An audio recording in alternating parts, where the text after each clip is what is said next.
El Fondo Monetario Internacional viene dejando verdaderas catástrofes en todo el mundo.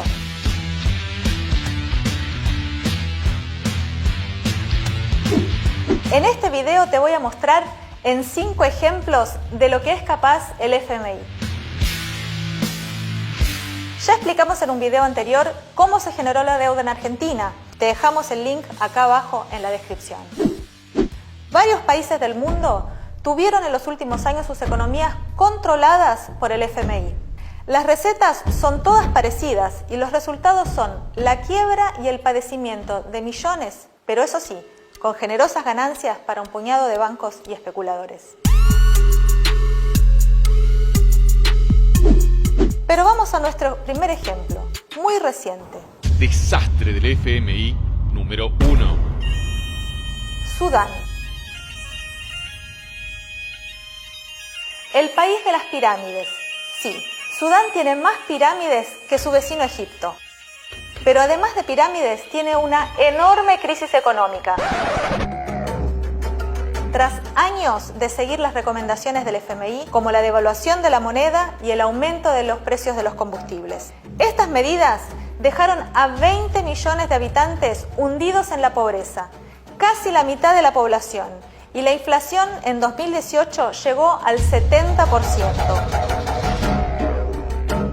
Una de las medidas más brutales fue la quita del subsidio a la harina.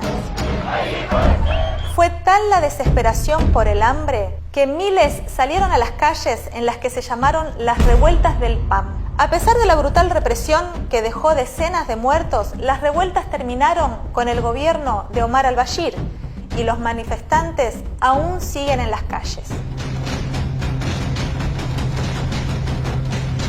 Pero volvamos a América Latina. Desastre del FMI número 2.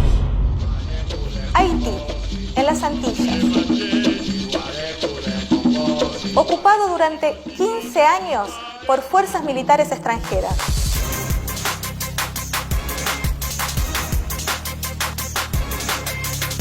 Más de 10 millones de habitantes sobreviven en Haití con menos de $2 diarios y la economía tuvo una de las tasas más bajas de crecimiento de la región.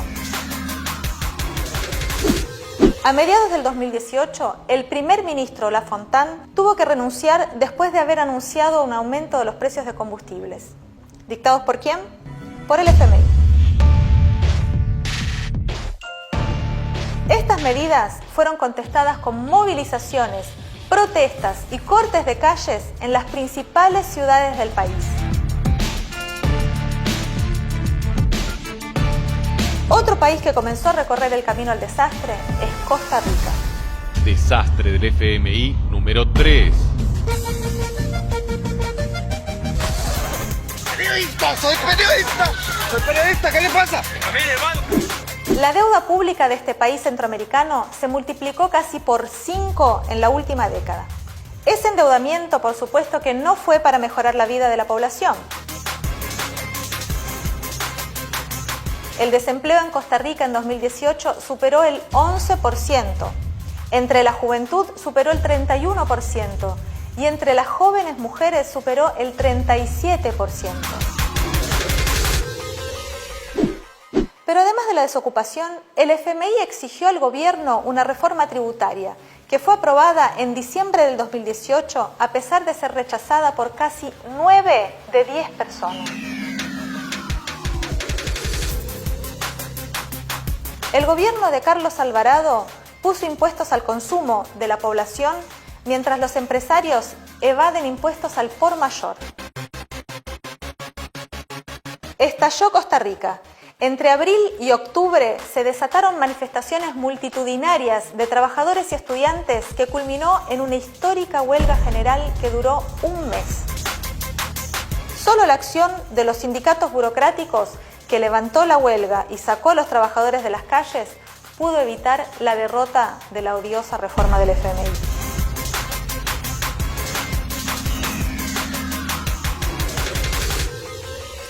Los que piensan que los desastres del FMI están reservados para los países de África o América Latina están muy equivocados. Nos vamos a Europa. Desastre del FMI número 4. Grecia. es un caso muy particular. Tsipras ganó las elecciones en medio de una gran crisis económica diciendo que no había que ajustar. Una vez en el gobierno, por las dudas, convocó a la gente otra vez a las urnas, esta vez para decidir si había que ajustar o no. La gente dijo que no. ¿Qué hizo el gobierno de Tsipras? Ajustó. Implementó 13 reformas antipopulares seguidas. Estalló Grecia.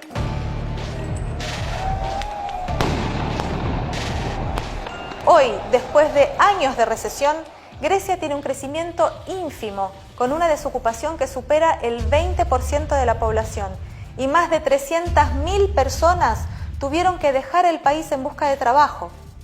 La deuda nunca dejó de aumentar.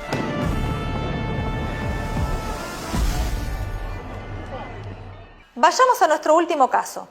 Un país que algunos ponen como ejemplo virtuoso de salida renegociada de la mano del FMI. Desastre del FMI número 5. Portugal. Junto con Grecia, Portugal formaba parte del grupo de los PIGS, que significa cerdo en inglés. El grupo de las 4 economías europeas caídas en desgracia. En el 2010 entró en una crisis de deuda muy fuerte y en el 2011 empezó a recibir ayuda del FMI. Portugal renegoció su deuda recién en el 2015. Fueron 4 largos años de ajustes, tierra arrasada para trabajadoras y trabajadores portugueses. La reforma laboral, por ejemplo, facilitó los despidos, recortó el seguro desempleo, hizo más difícil cobrarlo, implementó algo parecido al banco de horas, ese te llamo cuando te necesite, con el que sueñan todos los patrones del mundo. Para la juventud fue catastrófico. Si sos joven hoy en Portugal, tenés 3 o 4 veces más chance de estar desocupado que si sos adulto. Así fue como lograron aumentar las ganancias de los empresarios y tentar a algunos inversores. Además de la reforma laboral, que sigue avanzando, redujeron el presupuesto para la educación y el presupuesto de la salud pública fue el menor de los últimos 15 años. Explotaron las huelgas. Sobre todo en docentes, ferroviarios y trabajadores de la salud, que se niegan a ser los que paguen el ajuste y aceptar las migajas del gobierno.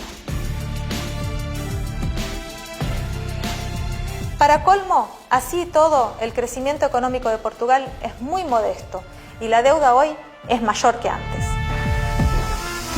Podríamos seguir dando ejemplos que demuestran que hay que romper con el FMI, pero estos que te mostramos dejan claro el mecanismo perverso de la deuda y de este verdadero usurero internacional. El perverso mecanismo del FMI. Le presta dólares a los gobiernos para que paguen deudas usurarias y fraudulentas.